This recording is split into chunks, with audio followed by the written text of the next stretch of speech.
दिया हुआ है ऑयल ऑफ विट्रियोल का रासायनिक नाम क्या है। देखिए ऑयल ऑफ विट्रियोल का रासायनिक नाम क्या है। ऑप्शन ए है सल्फ्यूरिक अम्ल, ऑप्शन बी है हाइड्रोक्लोरिक अम्ल, ऑप्शन सी है फॉस्फेरिक अम्ल, ऑप्शन डी है नाइट्रिक अम्ल। तो ऑयल ऑफ विट्रियोल सल्फ्यूरिक अम्ल को कहा जाता है। सल्फ्यूरिक अम्ल का फॉर्मूला क्या होता है H2SO4। दिया हुआ निम्न अभिक्रिया में रिक्त स्थान कौन सा स्थान लेगा। अम्ल और क्षार जब प्रतिक्रिया करता है तो जल के साथ क्या क्या बनता है ये बताना आपको। Option number A carbon dioxide, option number B है धात्विक ऑक्साइड, ऑप्शन नंबर सी है हाइड्रोजन गैस, ऑप्शन डी है लवण। तो अम्ल प्लस क्षार, लवण और जल, यहां पर लवण आ जाएगा। किसको क्या बनाता है, लवण और क्या बनाता है, जल बनाता है। ऑप्शन नंबर डी आपका सही जवाब हो जाएगा। नेक्स्ट क्वेश्चन चलते हैं। अम्ल तथा क्षार की अभिक्रिया में कौन सा उत्पाद के रूप में प्राप्त होता है। उत्पाद के रूप में कौन सा क्या प्राप्त होता है ये आपको बताना है। अभी पिछला क्वेश्चन में जो दिया है उसी से मिलता जुलता क्वेश्चन है। अब ऑप्शन ए है हाइड्रोजन गैस, ऑप्शन बी है ऑक्सीजन गैस, ऑप्शन सी है कार्बन डाइऑक्साइड और ऑप्शन डी है जल। तो उत्पाद के रूप में जल प्राप्त होता है। ऑप्शन नंबर डी आपका सही जवाब हो जाएगा। एक अम्ल तथा एक क्षार के बीच होने वाली अभिक्रिया को कहते हैं। ऑप्शन ए है अपचयन, ऑप्शन बी है क्रिस्टलीकरण, ऑप्शन सी है उदासीनीकरण, ऑप्शन डी है ऊर्ध्वपतन। तो एक अम्ल तथा क्षार के बीच होने वाली अभिक्रिया को उदासीनीकरण कहा जाता है। ऑप्शन नंबर सी आपका सही जवाब हो जाएगा। नेक्स्ट हम चलते हैं। कौन सा प्रबल अम्ल है। ऑप्शन नंबर ए है CF3COOH, ऑप्शन नंबर बी है CBr3COOH, ऑप्शन नंबर सी है CH3COOH, ऑप्शन नंबर डी है CCl3COOH। तो सबसे प्रबल अम्ल CF3COOH, ऑप्शन नंबर ए आपका सही जवाब हो जाएगा। देखिए प्रबल अम्ल क्या होता है। प्रबल अम्ल का एक गुण है, प्रबल अम्ल प्रोटोनों का त्याग करने की, प्रोटोनों की त्याग करने की उच्च क्षमता रखता है।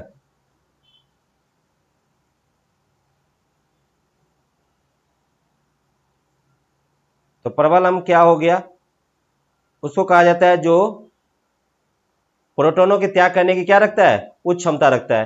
तो ऑप्शन नंबर आपका कौन सा हो जाएगा, ए नंबर सही जवाब हो जाएगा। सबसे प्रबल अम्ल है ऑप्शन नंबर ए एसिटिक अम्ल, ऑप्शन नंबर बी है मोनोक्लोरो एसिटिक अम्ल, ऑप्शन नंबर सी है ट्राइक्लोरो एसिटिक अम्ल, ऑप्शन नंबर डी है ट्राइक्लोरो एसिटिक अम्ल। तो सबसे प्रबल अम्ल ट्राइक्लोरो एसिटिक अम्ल, ऑप्शन नंबर डी आपका सही जवाब हो जाएगा। निम्न में से कौन सा अम्ल दुर्बल अम्ल है। ऑप्शन नंबर ए है C6H5OH, ऑप्शन नंबर बी है CH3COOH, ऑप्शन नंबर सी है HCOOH, ऑप्शन नंबर डी है C6H5COOH। तो सबसे दुर्बल अम्ल जो है C6H5OH, ऑप्शन नंबर ए आपका सही जवाब हो जाएगा। निम्न में से कौन सा तत्व सभी अम्लों में पाया जाता है। Option number A hydrogen, option number B है nitrogen, option number C oxygen, option number D है सल्फर। तो सभी अम्लों में पाया जाता है कौन सा तत्व, तो हाइड्रोजन, ऑप्शन नंबर ए आपका सही जवाब हो जाएगा। क्या हुआ है, निम्न में से किसको कार्बोलिक अम्ल के नाम से जाना जाता है। ऑप्शन ए है फिनॉल, ऑप्शन बी है एथेनॉल, ऑप्शन नंबर सी है एसिटिक अम्ल और ऑप्शन नंबर डी है ऑक्जेलिक अम्ल। तो फिनॉल को कार्बोलिक अम्ल बोला जाता है। तो याद रखिएगा फिनॉल को क्या बोला जाता है, कार्बोलिक अम्ल। ये बहुत ज्यादा पूछा जाता है कि फिनॉल का अन्य नाम क्या है, तो फिनॉल का अन्य नाम कार्बोलिक अम्ल है। नेक्स्ट क्वेश्चन चलते हैं। भस्मों का स्वाद कैसा होता है। देखिए भस्मों का स्वाद कैसा होता है। ऑप्शन नंबर ए है खारा, ऑप्शन नंबर बी है खट्टा, ऑप्शन नंबर सी है मीठा, ऑप्शन नंबर डी है स्वादहीन। तो भस्मों का स्वाद खारा होता है। ऑप्शन नंबर ए आपका सही जवाब हो जाएगा। नेक्स्ट क्वेश्चन चलते हैं। क्लोराइड एक अम्लीय लवण है क्योंकि यह डैश लवण है।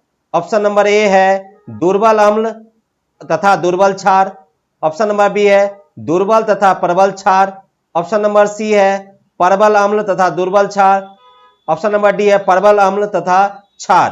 तो अमोनियम क्लोराइड एक अम्लीय लवण है क्योंकि यह प्रबल अम्ल तथा दुर्बल क्षार है। ऑप्शन नंबर सी आपका सही जवाब हो जाएगा। नेक्स्ट क्वेश्चन चलते हैं। निम्न में से कौन सा अम्लीय लवण होगा, कौन अम्लीय लवण का उदाहरण है ये बताना है आपको। ऑप्शन नंबर है NaNO3, ऑप्शन नंबर बी है Na2SO4, ऑप्शन नंबर सी है Na2CO3, ऑप्शन नंबर डी है NaSO4। तो कौन सा अम्लीय लवण है? एक तो ऑप्शन से भी हम देख सकते हैं हाइड्रोजन आयन इसमें है, तो ये 100% होगा। तो कौन सा हो जाएगा? अम्लीय लवण हो गया NH4 NaHSO4। Option number D आपका सही जवाब हो जाएगा। नेक्स्ट क्वेश्चन चलते हैं।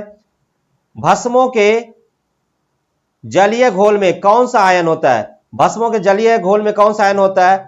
ऑप्शन नंबर ए है H+ ion, option number B है H- ion, option number D है OH- ion, option number D है OH+ आयन। तो भस्मों के जलीय घोल में OH- आयन होता है। ऑप्शन नंबर सी आपका सही जवाब हो जाएगा। नेक्स्ट क्वेश्चन चलते हैं।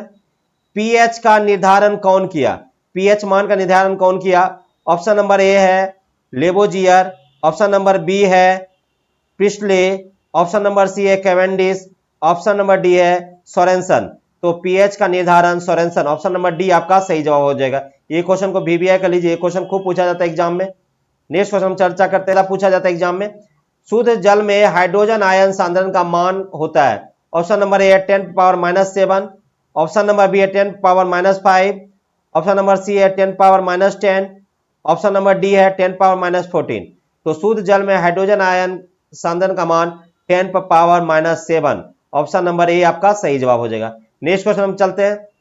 अम्लीय घोल का पीएच मान होता है। अम्लीय घोल का पीएच मान कितना होता है ये बताना है।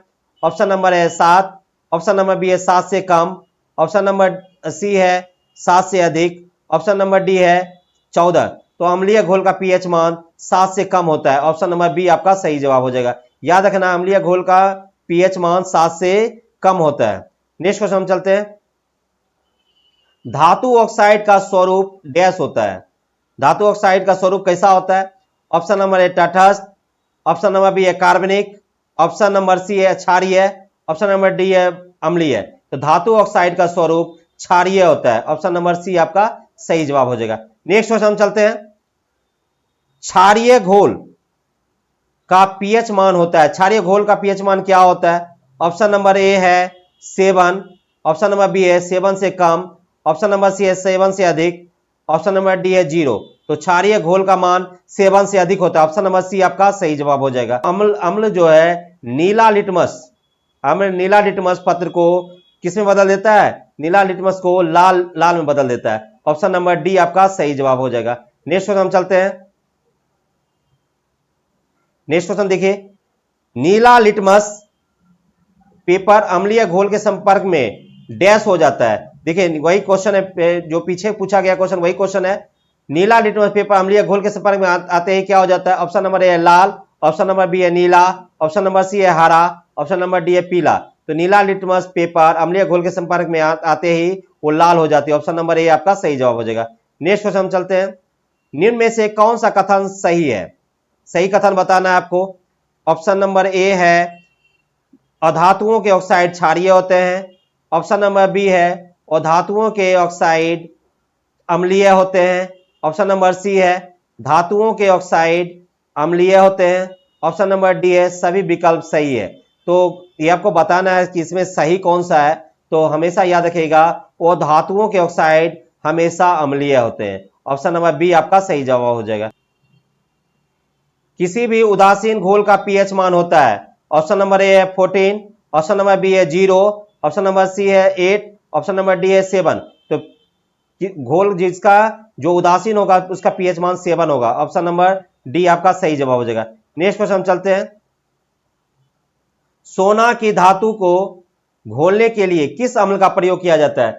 सोना की धातु को घोलने के लिए किस अम्ल का प्रयोग किया ये बताना है। ऑप्शन नंबर है हाइड्रोक्लोरिक अम्ल, ऑप्शन नंबर बी है एक्वेरेजिया, ऑप्शन नंबर सी है नाइट्रिक अम्ल, ऑप्शन नंबर डी है फॉस्फेरिक अम्ल। तो सोने की धातु घोलने के लिए एक्वेरेजिया, ऑप्शन नंबर बी आपका सही जवाब हो जाएगा। नेक्स्ट क्वेश्चन हम चलते हैं। अक्रिय गैस डैश में घुलनशील है।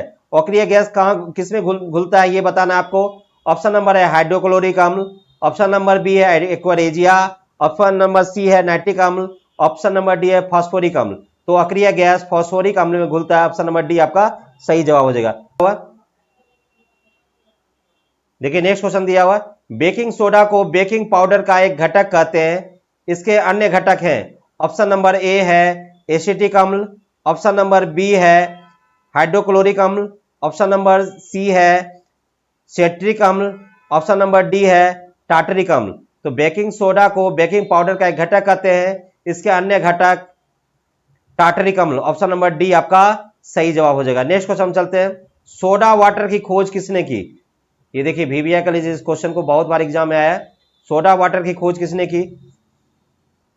ऑप्शन नंबर ए है टिवेडर पास्कस, ऑप्शन नंबर बी है Joseph Priestley, option number C है पेट्राके पोनेरू, ऑप्शन नंबर डी है जेम्स लियोनार्ड प्लिम्पटन। तो सोडा वाटर की खोज जोसेफ प्रिस्ले ने किया। ऑप्शन नंबर बी आपका सही जवाब हो जाएगा। नेक्स्ट क्वेश्चन हम चलते हैं, सामान्य दूध का पीएच मान। देखिए सामान्य दूध का पीएच मान क्या होता है ये बताना है। ऑप्शन नंबर है 9.1 से 9.3, ऑप्शन नंबर बी है 6.7 से 6.9, ऑप्शन नंबर सी है 8.1 से 8.3, ऑप्शन नंबर डी है 5.4 से 5.6। तो आपको बताना है सामान्य दूध का पीएच मान। सामान्य दूध का पीएच मान ऑप्शन नंबर बी आपका सही जवाब हो जाएगा, 6.7 से 6.9, ऑप्शन नंबर बी आपका सही जवाब हो जाएगा। नेक्स्ट क्वेश्चन चलते हैं, मैग्नीशिया का पीएच मान होता है, देखिए बहुत ज्यादा इंपॉर्टेंट VBI का लीजिए इस क्वेश्चन को, मिल्क ऑफ मैग्नीशिया का पीएच मान क्या होता है? ऑप्शन नंबर ए है 14, ऑप्शन नंबर बी है 8, ऑप्शन नंबर सी है 10, ऑप्शन नंबर डी है 12। तो मिल्क ऑफ मैग्नीशिया का पीएच मान बताना है, तो मिल्क ऑफ मैग्नीशिया का पीएच मान 10 होता है, ऑप्शन नंबर सी आपका सही जवाब हो जाएगा। नेक्स्ट, अमोनियम क्लोराइड का जलीय विलयन होता है। ऑप्शन नंबर ए अम्लीय है, ऑप्शन बी नंबर है क्षारीय है, ऑप्शन बी सी है उदासीन, ऑप्शन नंबर डी है रंगीन। तो अमोनियम क्लोराइड का जलीय विलयन अम्लीय होता है, ऑप्शन नंबर ए आपका सही जवाब हो जाएगा। कि खून का पीएच होता है, ऑप्शन नंबर ए उदासीन, ऑप्शन नंबर बी अधिक अम्लीय, ऑप्शन नंबर सी कम क्षारीय, ऑप्शन नंबर डी इनमें से कोई नहीं। तो मनुष्य के खून का पीएच कम क्षारीय, ऑप्शन नंबर सी आपका सही जवाब हो जाएगा। नेक्स्ट क्वेश्चन चलते हैं, शुद्ध जल का पीएच मान कितना होता है? ऑप्शन नंबर ए है 0, ऑप्शन नंबर बी है 1, ऑप्शन नंबर सी है 7, ऑप्शन नंबर डी है 14। तो शुद्ध जल का पीएच मान 7 होता है, ऑप्शन नंबर सी आपका सही जवाब हो जाएगा। नेक्स्ट क्वेश्चन हम चलते हैं, किसी द्रव का पीएच मान 7 पाया गया, संभवतः यह कौन सा द्रव है? देखिए किसी भी द्रव का ये बताना है। तो ऑप्शन नंबर ए है जल, ऑप्शन नंबर बी है अम्ल, ऑप्शन नंबर सी है क्षार, ऑप्शन नंबर डी है सेलाइन। तो जिस द्रव का पीएच मान 7 पाया गया वह संभवतः जल है, ऑप्शन नंबर ए आपका सही जवाब हो जाएगा। नेक्स्ट क्वेश्चन हम चलते हैं, निम्न में से कौन सा एस्टर दवा के रूप में प्रयोग किया जाता है? ऑप्शन नंबर ए है ethyl acetate, option number B है methyl acetate, option number C है methyl salicylate, option number D है एथिल बेंजोएट। तो एस्टर दवा के रूप में किसका प्रयोग किया जाता है ये बताना, तो methyl salicylate, option number C आपका सही जवाब हो जाएगा। नेक्स्ट, मधुमक्खी का डंक डैश से युक्त होता है? ऑप्शन नंबर एक अम्लीय तरल, ऑप्शन नंबर बी एक लवण विलयन, ऑप्शन नंबर सी एक क्षारीय तरल, ऑप्शन नंबर डी एक क्षारकीय तरल। तो मधुमक्खी का डंक एक अम्लीय तरल होता है, ऑप्शन नंबर ए आपका सही जवाब हो जाएगा। नेक्स्ट क्वेश्चन हम चलते हैं, कोका कोला खट्टा, देखिए कोका कोला का खट्टा स्वाद निम्न में से किस अम्ल के कारण होता है? ऑप्शन नंबर है एसिटिक अम्ल, ऑप्शन नंबर बी है फास्फोरिक अम्ल, ऑप्शन नंबर सी है हाइड्रोक्लोरिक अम्ल, ऑप्शन नंबर डी है फॉर्मिक अम्ल। तो कोका कोला का खट्टा स्वाद होना फास्फोरिक अम्ल, ऑप्शन नंबर बी आपका सही जवाब हो जाएगा। नेक्स्ट क्वेश्चन हम चलते हैं, पदार्थ है जो ऑप्शन नंबर ए इलेक्ट्रॉन ग्रहण करता है, ऑप्शन नंबर बी इलेक्ट्रॉन प्रदान करता है, ऑप्शन नंबर सी प्रोटॉन देता है, option number D OH minus ion देता है। तो अम्ल वह पदार्थ है जो प्रोटॉन देता है, ऑप्शन नंबर सी आपका सही जवाब हो जाएगा।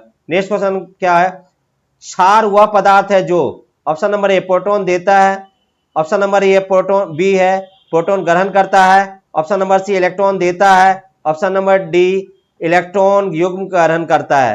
तो क्षार वह पदार्थ है जो प्रोटॉन ग्रहण करता है, ऑप्शन नंबर बी आपका सही जवाब हो जाएगा।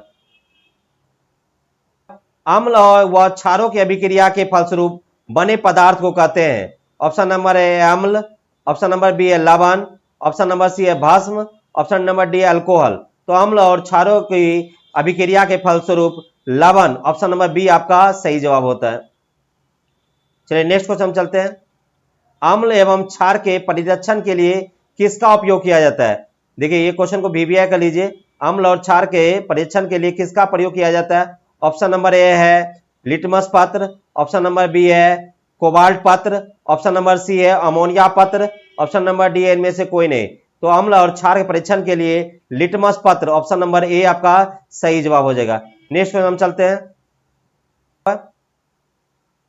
लाल लिटमस पत्र को नीला कर देता है, ऑप्शन नंबर ए अम्ल, ऑप्शन नंबर बी है क्षार, ऑप्शन नंबर सी है लवण, ऑप्शन नंबर डी है इनमें से कोई नहीं। तो लाल लिटमस पत्र को नीला क्षार कर देता है, ऑप्शन नंबर बी आपका सही जवाब हो जाएगा। नेक्स्ट क्वेश्चन चलते हैं। जल में घुलनशील भस्म को कहते हैं, जो भस्म जल में घुल जाता है उसको, उस भस्म को क्या कहते हैं? ऑप्शन नंबर ए अम्ल, ऑप्शन नंबर बी है क्षार, ऑप्शन नंबर सी है लवण, ऑप्शन नंबर डी है इनमें से कोई नहीं। तो जल में घुलनशील भस्म को क्षार कहा जाता है, ऑप्शन नंबर बी आपका सही जवाब हो जाएगा। नेक्स्ट क्वेश्चन हम चलते हैं। भस्मों के जलीय घोल में कौन सा आयन होता है? Option number A H plus ion, option number B है H minus ion, option number C है OH minus ion, option number D है OH प्लस आयन। तो भस्मों के जलीय घोल में OH minus, option number C आपका सही जवाब हो जाएगा। किसी एक सामान्य व्यक्ति के रक्त का पीएच स्तर क्या होता है? पीएच मान क्या होता है? किसी आदमी के ब्लड का पीएच मान कितना होता है? ऑप्शन ए 4.5 से 5.4, ऑप्शन नंबर बी है 6.45 से 6.55 तक, ऑप्शन नंबर सी है 7.35 से 7.45 तक, ऑप्शन नंबर डी है 8.25 से 8.35। तो किसी व्यक्ति के रक्त का पीएच मान 7.35 से 7.45, ऑप्शन नंबर सी आपका सही जवाब हो जाएगा। नेक्स्ट क्वेश्चन अम्ल पाया जाता है, ऑप्शन नंबर ए है oxalic acid, option number B है tartaric acid, option number C है साइट्रिक एसिड और ऑप्शन नंबर डी है मैलिक एसिड। तो टमाटर में ऑक्जेलिक, ऑप्शन नंबर ए आपका सही जवाब हो जाएगा। नेक्स्ट क्वेश्चन हम चलते हैं।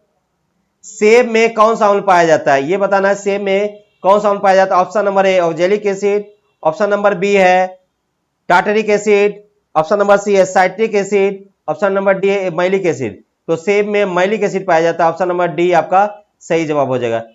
संतरे में कौन सा अम्ल पाया जाता है?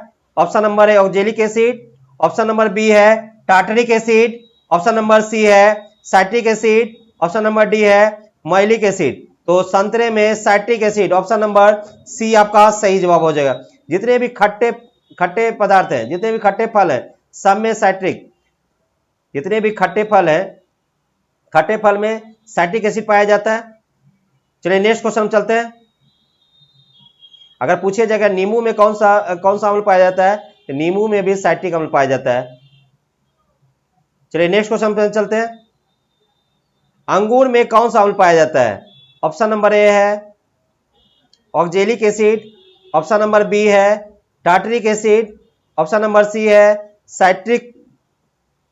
देखिए नेक्स्ट क्वेश्चन क्या है, अंगूर में कौन सा अम्ल पाया जाता है? Option number A oxalic acid, option number B है tartaric acid, option number C है citric acid, option number D है मैलिक एसिड। तो अंगूर में टार्टरिक, ऑप्शन नंबर बी आपका सही जवाब हो जाएगा। नेक्स्ट क्वेश्चन चलते हैं। इमली में कौन सा अम्ल पाया जाता है? Option number oxalic acid, option number B है tartaric acid, option number C है citric acid, option number D है मैलिक एसिड। तो इमली में कौन सा अम्ल पाया जाता है? तो ये आपको बताना है टार्टरिक एसिड। इमली में टार्टरिक एसिड पाया जाता है, ऑप्शन नंबर बी आपका सही जवाब हो जाएगा। कौन सा अम्ल पाया जाता है? ऑप्शन नंबर ए लैक्टिक अम्ल, ऑप्शन नंबर बी है ऑक्जेलिक अम्ल, ऑप्शन नंबर सी है कार्बोनिक अम्ल, ऑप्शन नंबर डी है फॉर्मिक अम्ल। तो पालक में कौन सा अम्ल पाया जाता है ये बताना है। तो पालक में ऑक्जेलिक अम्ल पाया जाता है, ये याद रखिएगा। पालक में कौन सा अम्ल पाया जाता है? तो पालक में ऑक्जेलिक अम्ल पाया जाता है, ऑप्शन नंबर बी आपका सही जवाब हो जाएगा। चलिए नेक्स्ट वीडियो में हम अगला चैप्टर लेके आएंगे केमिस्ट्री का, जो बहुत ही बढ़िया रहेगा।